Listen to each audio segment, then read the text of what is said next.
Hello, dear listeners, and welcome to Voice the SASHA PoSHcast, your go to podcast for all things posh.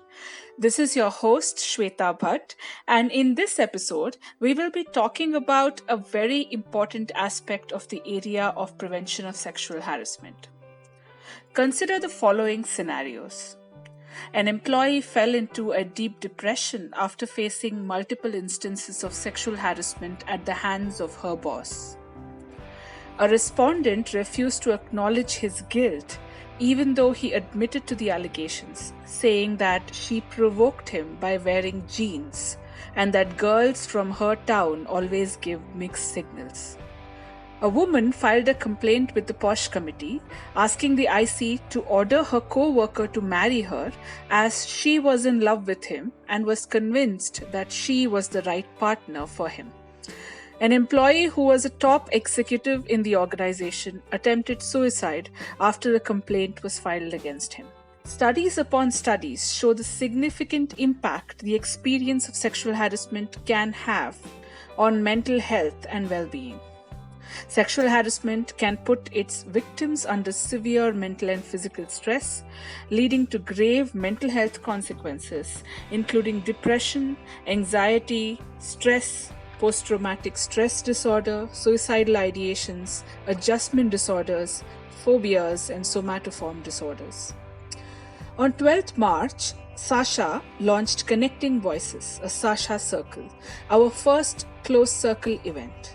The topic for discussion this time was mental health and POSH at the workplace. The event focused on listening, discussing, and sharing experiences around the social and psychological impact of sexual harassment on complainants, respondents, witnesses, colleagues, and family members. We had 3 speakers who shared their insights and knowledge on the theme, followed by Q&A and one sharing around the experience of sexual harassment in the virtual sphere. In this podcast, I'll share some of these insights and highlights of the event.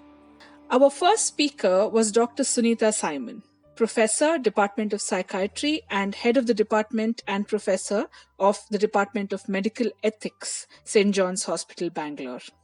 Here's what she had to say. The issue about mental illness, symptoms versus illness is important because whether it's our patients, either it is the victim who's making a complaint or the offender, the alleged offender, they can go through depression and anxiety, which is as symptoms that can happen for all of us. That does not necessarily make it a mental illness. When for something to qualify as mental illness, there's certain yardsticks we follow, that something has to be severe enough to cause a dysfunction, and we use a book called ICD, International Classification of Disorders. It has to fulfill certain criteria. So that is important because often as lay people may use the word I'm depressed and I'm anxious. That may not be the same as what a mental health professional will call depression or anxiety. And the other issue is paranoia and psychosis, where you may have somebody who misinterprets what has happened purely because of mental illness, where a perfectly neutral gesture, if it was smiling at someone or shaking someone's hand, the person, because of their mental illness, has misinterpreted that as something else. Now that is very rare, but that can occur, and that is a true mental illness which would need handling. For sexual disorders, from the viewpoint of the offenders, some can be exhibitionists, and or some can have sexual addiction. This is just a minority of them. And there's something we call the pre-morbid personality, or the usual nature of the person. Somebody can be well adjusted before this incident happened, or they can have dysfunctional traits even beforehand. Then you have some patients who may have, some victims who may have difficulties handling relationships, what we call the borderline personality, or now it's called borderline disorders, who get attached very quickly. So again, it could be somebody being nice to someone, and you behave in one way to 10 people, 9 people out of 10 will not misunderstand you, but somebody with borderline, because of their own past and their own experience, may misunderstand what is happening.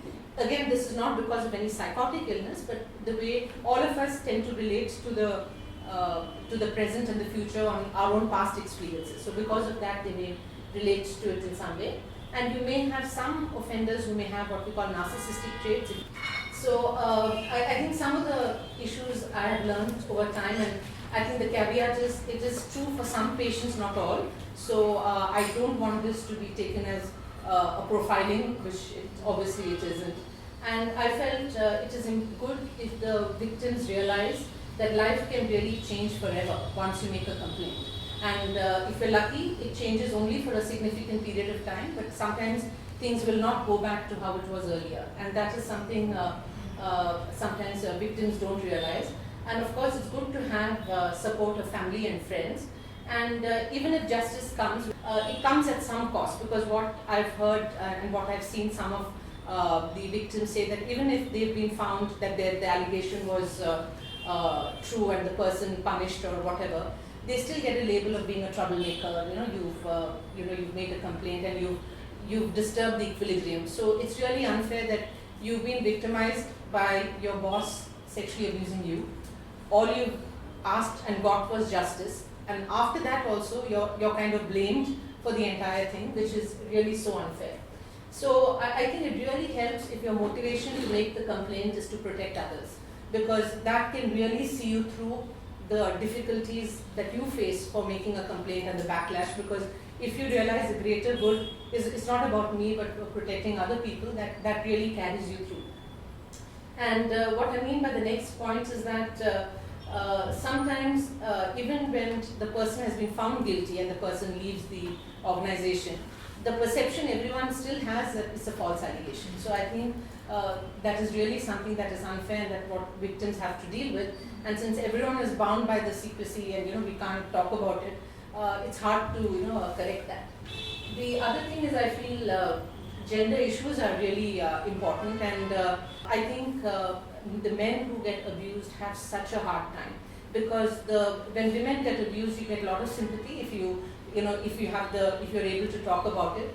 But when men talk about abuse, the first reaction is people tend to laugh at them, and which is worse, that they see that, so I think we need to be gender sensitive, and I think especially, I'm sure it happens in other places also, and I think in Bangalore we do see that, and a lot of men don't often talk about it. From the offender's viewpoint, one of the things I've realized is that it's as much as about power as about sexual behavior. And sometimes we get distracted by the sexual behavior. The power issue is what is important. And in a minority of them, they're invariably serial offenders. Then the issue of false allegations, I do feel it is extremely rare. I think when we've had some discussions on this, I remember we felt it's really not as common as what people think. It is extremely rare. And for ICC members, I think it is really so. I think people know it, but I think it's very important not to even come across as if you're blaming someone. Because remember, the victim, if they're sensitive, they may think, or what you say, if it's absolutely not neutral, they may perceive that as you're blaming them. And I've always felt that there's really important to have a critical mass of ethical members in the ICC, because it is difficult to be tough. I don't think it's difficult to find out the truth, but it is difficult to be tough, especially if there's a conflict of interest. I mean, many members are also part of the organization. So how do you do that? If the organization is in sync with what you're saying, is fine, but sometimes there could be a conflict of interest. And one thing, it's really important for young people to know that, especially when there's a power imbalance, you may have a junior person saying yes or not saying no, and that's not the same thing. And I think we have to be fair to men also, that sometimes there are some men who don't realize that. They say, she was fine, she was willing, she said yes. But they really need to understand that where there's a power imbalance, it's not there is an ethical boundary there. And this is something I remember Kanti told us when she sensitized us to become ICC members, that it is hard and the only reward you have is that you do the right. And I think that is something that helped us to, because that is as I said, one of the most difficult things I've ever done in my life. Dr. Simon also kindly shared with us her powerful short video on sexual harassment and sexual boundaries in doctor-patient relationships. I strongly recommend you watch the video. The link to the video and the document explaining its context is available in the podcast description. Next up, we had Dr. Preeti Majki, clinical psychologist and social counselor at Robert Bosch Engineering and Business Solutions, Bangalore. Let's listen to her points. My topic was of a counselor's role from giving complaint till the closure of the case. So my role starts from there to making them clear about what sexual harassment is and what is happening to them and what they should be doing about it. So it begins from making them understand that okay, if it is a sexual harassment, how it's going to go from there. Because a lot of people hesitate about the whole process. Whether should I give a complaint, will I be called again, have to repeat again, I go through that pain again. And sometimes I get this moral responsibility. I go a little one step ahead to make sure that they give a complaint. Because most of the times, even though there is a clear case of harassment, they don't want to give a complaint. In many of the cases I spend time in these ways either to help them to get the clarity, give a complaint, make them understand the process, or if they are not willing, how to help them to protect themselves. Okay, if they are not willing. Because finally it's their choice at the end. When it comes to closure, many of the cases come to a stage where you have been asked that this person requires counseling. And the counseling, he or she may get better. But most of the time, in all these years, even though they have come for counseling, somehow I'm very unhappy to say that the counseling has not helped. Or most of the time because we have seen that they have just agreed to all the allegations just for the sake of closing the case. Okay, yeah, I agree, just close it, I don't want to do anything with that. So there is no insight or there is no introspection into why did I do, what made me do or what should I do. So counseling or psychotherapy is all about introspection. Unless they are able to do that, the counseling will not work. So that's where most of the cases, till date, I don't think there is any case which came to me which I could successfully counsel that person, make that person realize so that that person doesn't repeat again in their life. Yeah, so overall, in some of the cases, it has gone to an extent where the family members also had to be involved to convince them to support the complainant. Because, like I said, in one of the cases where the family members said, no, don't get into it, just stay out of it, it's not going to help, it's going to make things worse for you because you're going to get married in the future.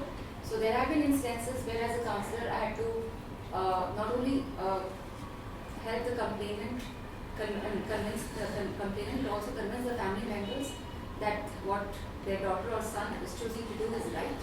And if they don't take the step now, they will always have this feeling in their mind or their heart throughout their life that they didn't do anything about it. So that also has helped to a certain extent to push that support from the family side as well. Because there have been cases where the complainants have experienced this many years ago, but they didn't have the courage to come forward and give a complaint. But they gathered courage now after 3 years, 4 years or 5 years. And as a counselor, it has helped me and then to build that confidence and courage to give the complaint at this time frame as well. And it was very beautiful to see how they gathered the courage and got the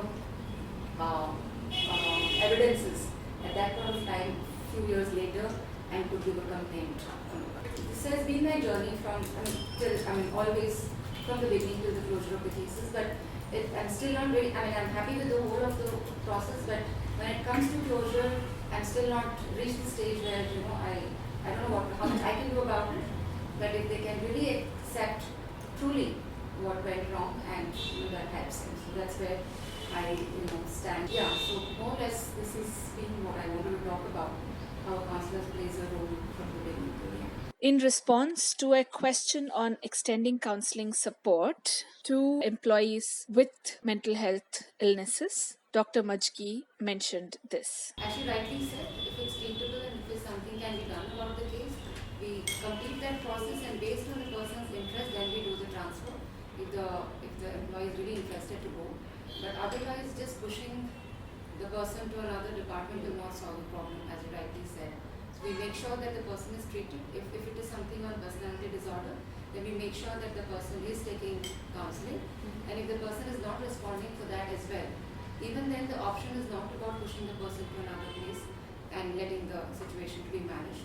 So we've had all these kind of cases where they've happened. So they make sure that they're treated and they're continued in the same department unless they are interested to move out to a different thing. And if it is something which they're not willing to take care with repeated sensitizations and warnings and things like that, then it's to take a call with the employee, and if the employee is not fully aware of the condition, then we call in the family member. So the family member is also included, and it is discussed along with the family member's manager, HR and the counselor, and we take a call on whether they should continue, and most of the time the family themselves decide that let our child not continue, let them get better. So they themselves convince their children, as in the son or the daughter, to put down the paper so that they get better completely and then start work. So those occasions are also. But what happens is by the time they get referred and by the time they all get treated, it's a news all around that there is a problem with the person.